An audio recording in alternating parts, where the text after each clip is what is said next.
Bom dia, o meu nome é Vitor, né? Eu estou aqui para fazer a apresentação do artigo da disciplina PEA 535 do professor Guilherme Ferreira.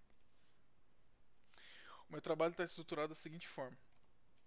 Primeiro, eu vou apresentar o artigo que eu escolhi para discutir ao longo dessa apresentação, seguido de uma introdução bem breve, abordando alguns aspectos do trabalho, a metodologia empregada no trabalho, os resultados das discussões associados ao mesmo e as conclusões. O artigo escolhido foi o seguinte: Adsorption Kinetics and Thermodynamics Studies of Methyl Orange Dye Sequestration through Ketosane Composites Films. Em tradução livre para português, ficamos com estudo de adsorção cinética e termodinâmica da captação de corante laranja de metila por meio de filmes compostos de quitosano. Esse artigo ele foi publicado no periódico International Journal of Biological Macromolecules e apresentou um site score em 2019 de 6.9 e um site score em 2020, calculado até 7 de fevereiro de 2021, de 8.4. O fator de impacto que ele apresenta é de 5.162, de acordo com o Journal Citation Reports, JCR, ou seja, se adequando às condições de escolha do trabalho. Agora, para introdução. Bem, tendo em vista aqui como podemos fazer a remoção de corantes em meios aquáticos, né? Então vamos como exemplo o laranja de metila, sendo essa a sua visualização real e essa a sua estrutura química associada, né? As formas mais comuns que nós temos de realizar a remoção de corantes em meios aquáticos se dá por processos eletroquímicos, por fotocatálise, por ozonólise e adsorção. No aspecto do nosso trabalho, nós iremos focar em adsorção. Sendo assim, temos em vista que há alguns adsorventes comumente utilizados na remoção de corantes em meios aquáticos, sendo alguns desses possíveis sorventes as zeólitas, carvão ativado, celulose, quitosana, sendo cada qual com suas respectivas vantagens e desvantagens. Okay? No caso dessa apresentação, nós tomaremos como referência a quitosana, um polímero natural. Mas por que escolher justamente a quitosana? A quitosana foi escolhida pelo artigo por ser biocompatível, por ser biodegradável, por não apresentar toxicidade e apresentar bioatividade. Essas foram as razões majoritárias pela escolha inicial da quitosana como adsorvente para a remoção de corantes do trabalho. Essa sendo a estrutura da quitosana. Além das características já mencionadas, ela remove corantes em condições tanto básicas quanto ácidas, ok? Dependendo, sendo necessário certos ajustes para cada situação. Além disso, os grupamentos amina que ela apresenta podem ser protonados para a adsorção de corantes aniônicos, se adequando também à remoção do laranja de metila, ok? Justificando assim mais ainda a escolha dela. Agora vamos para a metodologia.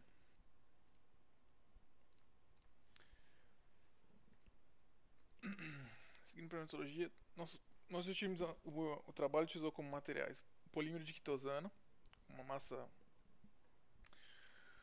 molar de 540 gramas por mol e com 90% de grau de acetilação, ácido acético, hidróxido de sódio, zeólita de sódio, sigma-aldrich e corante de laranja de metila, tá? BDH.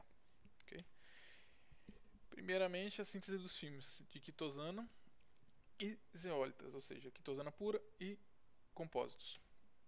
Primeiro, o preparo dos filmes de quitosana pura consistiu em 1 grama de quitosana pura mais 35 ml de água destilada mais 7 ml de ácido acético glacial, seguido por agitação homogênea da mistura. Após a agitação, a mistura foi deixada para ser seca em atmosfera aberta por 2 dias. Após esse período, foi feita uma lavagem com hidróxido de sódio diluído e água destilada. Após a lavagem, foi deixado novamente para ser seca em atmosfera aberta por 24 horas. Já o preparo dos compósitos quitosano mais zeólitas.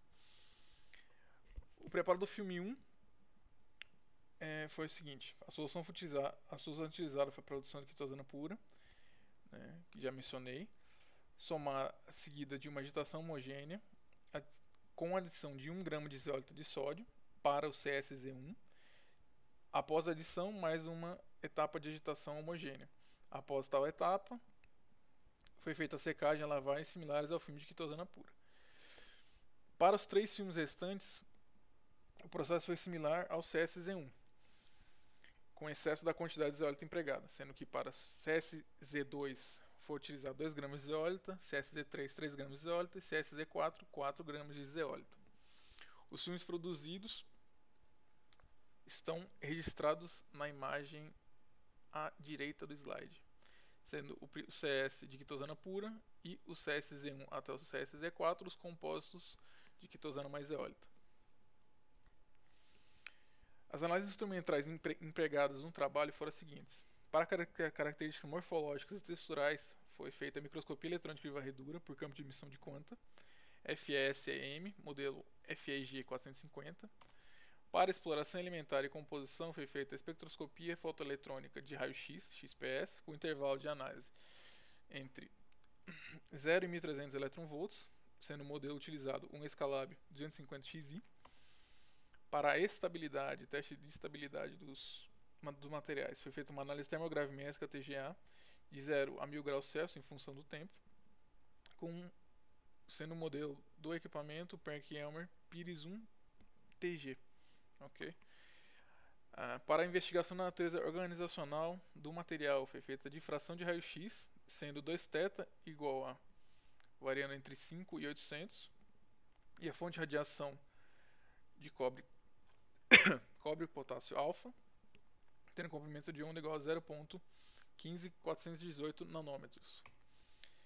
A avaliação da distorção foi feita por experimentos em BET, medidos por meio de um espectrofotômetro de UV-Vis para constatação de concentrações, variações de concentração de desacervato na solução, na mistura, sendo o modelo do equipamento utilizado um UV2601.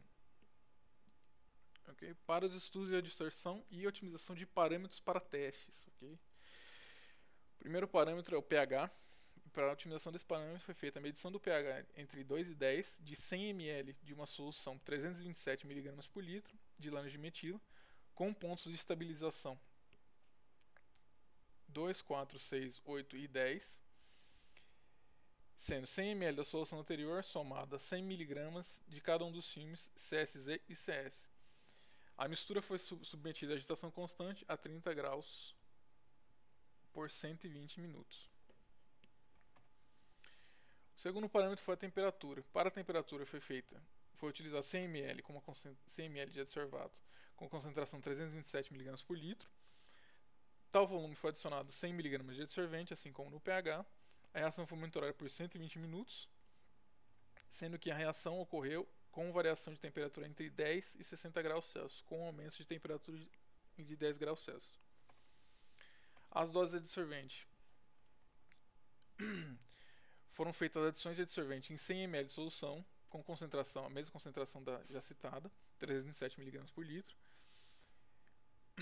sendo que a dosagem de adsorvente foi 1, 3 e 5 gramas por litro de filme, e o teste foi realizado em pH 8 e 30 graus Celsius com agitação constante por 120 minutos. As concentrações iniciais e finais foram monitoradas por UV-Vis para todas as reações. O tempo de contato foi testado pegando 100 mg de cada um dos filmes, somado a 100 ml da solução de adsorvato com concentração 307 mg por litro. Da solução resultante de cada um dos filmes foi tirada uma líquida de 3 ml a cada 20 minutos, por um total de 120 minutos para medição no UV-Vis. A concentração de adsorvato foi testada com a variação da concentração do mesmo pela produção de uma solução em que se juntou 100 mg de absorvente mais 100 ml da solução com as concentrações citadas, em pH 8 e 30 graus Celsius. O teste durou 120 minutos, em que as concentrações iniciais e finais foram monitoradas por medições de UV-Vis. O estudo termodinâmico foi realizado da seguinte forma. O filme com maior capacidade de absorção foi escolhido para esse teste, para esse estudo, para a obtenção de parâmetros termodinâmicos. Foi feito esse teste para determinar os mecanismos de absorção, troca de calor, espontaneidade, factibilidade e obtenção de parâmetros de absorção.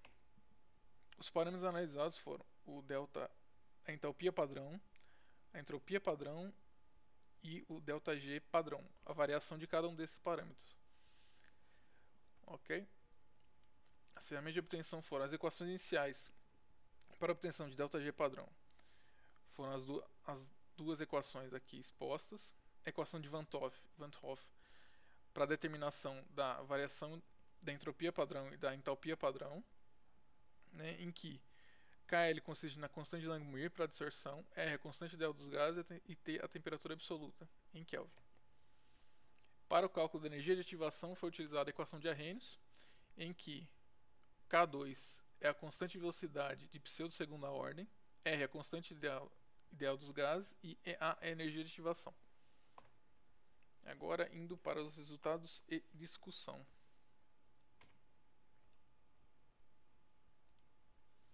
O primeiro resultado que nós iremos ver é o de espectroscopia fotoelétrica de raio-x.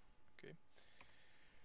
Nesse primeiro gráfico, podemos ver os espectros associados a cada uma dos materiais produzidos, certo? Só que tem um erro na codificação de todos, não sendo CH. Ok?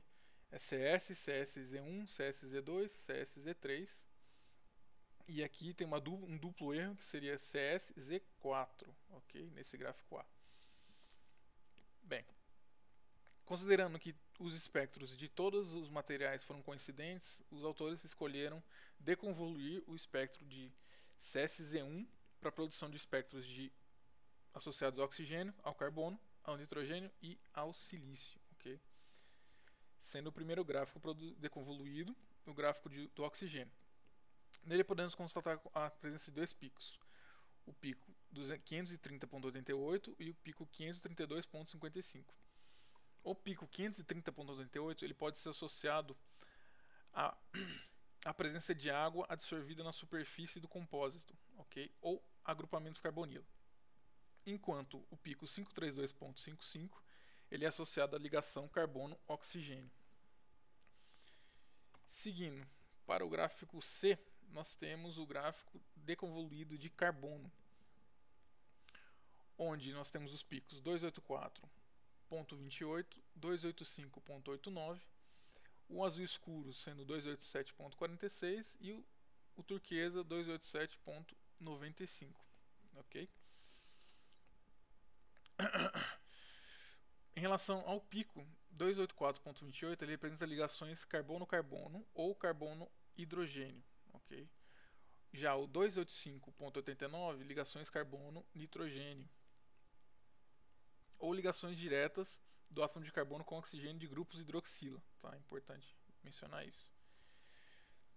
Para o pico 287.46, em que a seta não está bem apontada aqui, ele representa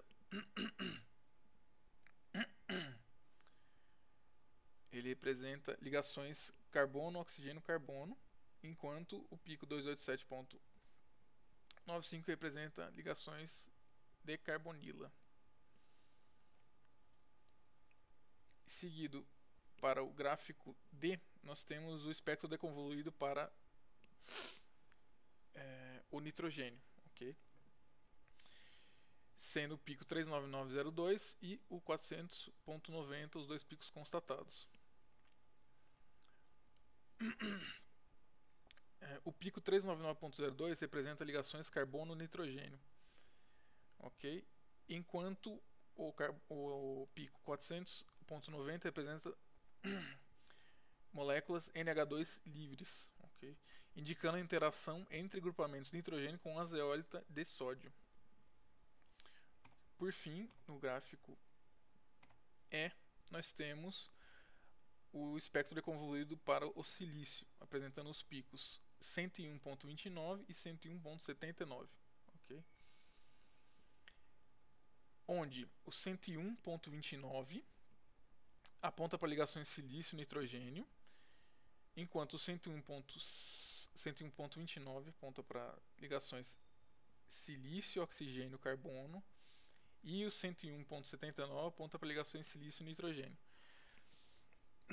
E esses dois picos confirmam a interação entre a zeólita com o polímero de quitosana, ok? Indo agora para os resultados de termogravimetria, difração de raio-x e infravermelho. Primeiro, as análises termogravimétricas indicaram 3 patamares de perda, onde o primeiro patamar é constatado entre 0 e 250 graus, que indica a estabilidade térmica do absorvente e constata a perda de água pelos materiais. O segundo patamar sendo de 250 a 450 graus Celsius, sendo nesse patamar onde ocorreu a perda de 56% do peso do material devido à decomposição oxidativa da quitosana. E o último patamar de 450 até 1000 graus Celsius. E nesse intervalo, nós constatamos que o CSZ3 e nós constatamos que o CSZ3 é o material mais estável, enquanto a quitosana pura é o menos estável, dadas suas respectivas perdas de massa. Okay? Relativo ao espectro de difração de raio-x, nós constatamos que para todos os filmes sintetizados, eles apresentaram como pico 2θ igual a 16,5 graus. Tá? Indo para o infravermelho, nós tivemos esse espectro como resultado, né? Sendo para cada um dos picos apontados, nós temos uma interpretação. Para o pico 1026, ele indica a vibração de ligação carbono-oxigênio. Para o pico 1110, ele indica a ligação carbono-oxigênio-carbono de anéis de piranose. Em comprimento de onda 1410, indica a distensão de ligação do grupamento CH3 da amida. O 1560 indica o link NH da amida. 1648, o grupo carbonilo da amida. O 2910 ele indica a distensão assimétrica de ligações carbono-hidrogênio. E o 3365 indica vibrações assimétricas de ligações nitrogênio-hidrogênio ou oxigênio-hidrogênio. Dando continuidade, agora veremos os parâmetros de otimização: pH, temperatura e quantidade de adsorvente. Okay? Primeiro, para o pH, nós vemos que a maior capacidade de adsorção dos materiais é obtida em pH 8. Ok? Para a temperatura, a maior capacidade de adsorção constatada foi vista a partir de 30 graus Celsius, ok? Sendo que para os testes seguintes de cinética e termodinâmica, esses parâmetros foram os quais foram escolhidos para a execução dos testes, ok? Você poderia utilizar a de 30 a 60, mas a mudança da capacidade de absorção não seria tanta. Okay? Para a dosagem de adsorvente, vou constatar que a partir de 100 mg já é a capacidade máxima que você pode ter para ter uma quantidade de adsorção de laranja de metila satisfatória. Ok?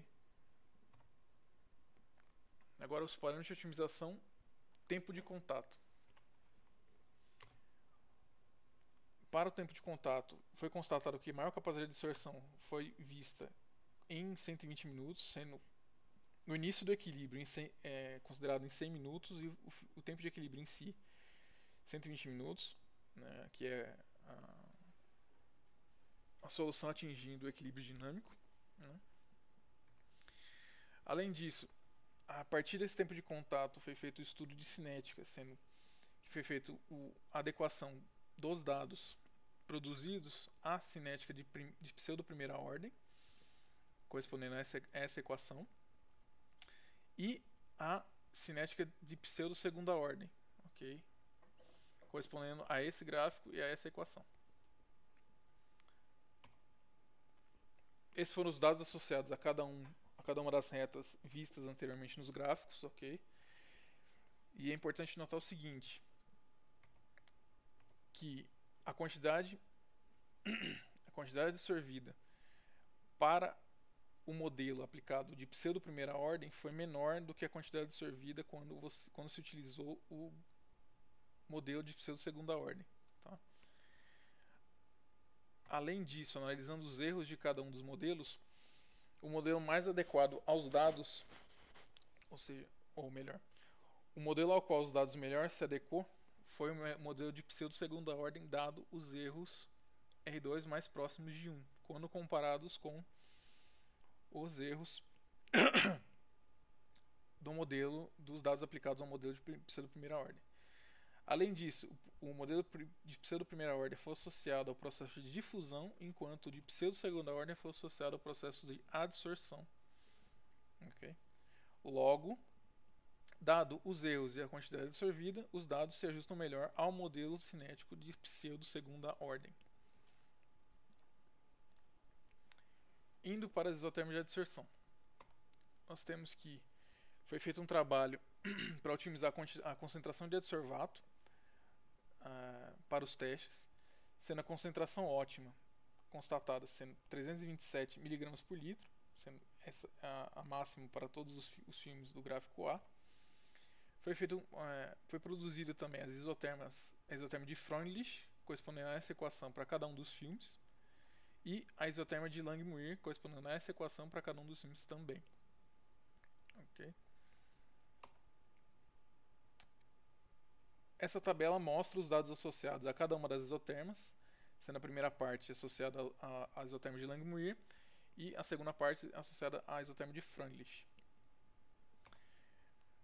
Considerando os erros indicados, é possível ver que a isoterma de Langmuir se adequa melhor à interação de adsorção associada ao filme de quitosana pura, okay? Sendo ela não tão adequada para o restante dos filmes, dos processos envolvendo os outros filmes. Enquanto isso, para Freundlich, o modelo se adequou bem à adsorção associada ao filme de quitosana pura, ao filme CSZ1, ao filme CSZ4 e CSZ3. Ok? Tendo em vista as constantes de cada uma das isotermas, é possível observar que a constante associada a Freundlich para o CSZ3 é muito grande, tendo um valor de 18,65, o que indica uma melhor adequação da absorção desse filme ao modelo de Freundlich, indicando também uma absorção multicamada. Em relação aos parâmetros termodinâmicos obtidos a partir do estudo, tendo em vista que o filme escolhido para ser feito esses estudos foi o CSZ3, já que ele apresentou a maior capacidade de absorção dentre todos os filmes. É possível constatar que, com o aumento da temperatura, nós obtemos um ΔG padrão cada vez menor. Esse ΔG padrão cada vez menor indica um processo espontâneo e factível. Okay? Além disso, como o ΔG padrão se encontra no valor entre menos 20 e 0 kJ/mol, nós também podemos constatar que o processo de adsorção é um processo de adsorção de natureza física. Okay? Mais para frente, outros dados daqui a pouco vão confirmar cada vez mais a natureza física dessa adsorção. Sendo agora indo para a variação da entalpia padrão, tendo um valor de 7,1786, ele tem um ΔH padrão positivo, que indica um processo endotérmico e adsorção física, corroborando com a interpretação do ΔG padrão é muito pequeno. Além do ΔH padrão positivo, o ΔS padrão também é positivo, o que é justificado pela coexistência de processos de adsorção de laranja de metila e dessorção de moléculas de água. Como assim? O processo de adsorção de laranja de metila é mais devagar e ele ocorre à medida que a água absorvida primeiro na superfície do adsorvente vai sendo dessorvida, ok? Essa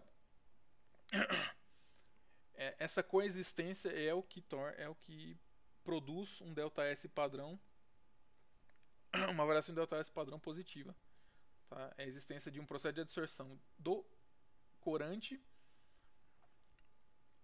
em paralelo com a adsorção das moléculas de água presentes previamente na superfície. Okay. Esse foi o gráfico produzido utilizando a equação de Van Hoff, né, sendo KL a constante da isotérmica de Langmuir. Okay. E, por último, o último estudo do termodinâmico feito foi da energia de ativação, utilizando a equação de Arrhenius, tendo em vista que K2 seja a constante da equação de cinética de pseudo-segunda ordem, okay? Ao qual os modelos melhor se adequaram. Tá bom? Tendo em vista as energias de ativações obtidas a partir desse trabalho, desse estudo, né, é possível constatar que o CSZ3 ele obteve uma energia de ativação de 8,3 kJ/mol. Tendo em vista que essa energia de ativação foi menor do que 20 kJ/mol, corrobora mais um indício de que a adsorção tem natureza física do processo. E que o processo, de acordo com a entalpia padrão, de acordo com os parâmetros termodinâmicos já mencionados, a entalpia padrão e a entropia padrão são os parâmetros que regem o procedimento em si. As conclusões que foram feitas e foram produzidas com o trabalho foram as seguintes. O material analisado foi produzido por um método fácil e economicamente viável. Os dados coletados se adequaram à cinética de pseudo-segunda ordem e ao modelo de adsorção de Freundlich, com a interpretação de adsorção multicamada. O valor negativo da variação de ΔG padrão indica que a adsorção de laranja de metila é viável, espontânea e aponta a adsorção como um fenômeno físico. Os valores positivos de ΔH padrão e ΔS padrão sugerem que sugerem uma reação endotérmica, dado o aumento da capacidade de adsorção com o aumento da temperatura. A energia de ativação do processo adsortivo de laranja de metila na superfície de todos os filmes foram menores do que 20 kJ/mol, indicando também a adsorção física. Por fim, os compostos estudados são eficazes na remoção de corantes em água, sendo que o artigo em si ele generaliza tal observação dessa exata forma. Obrigado e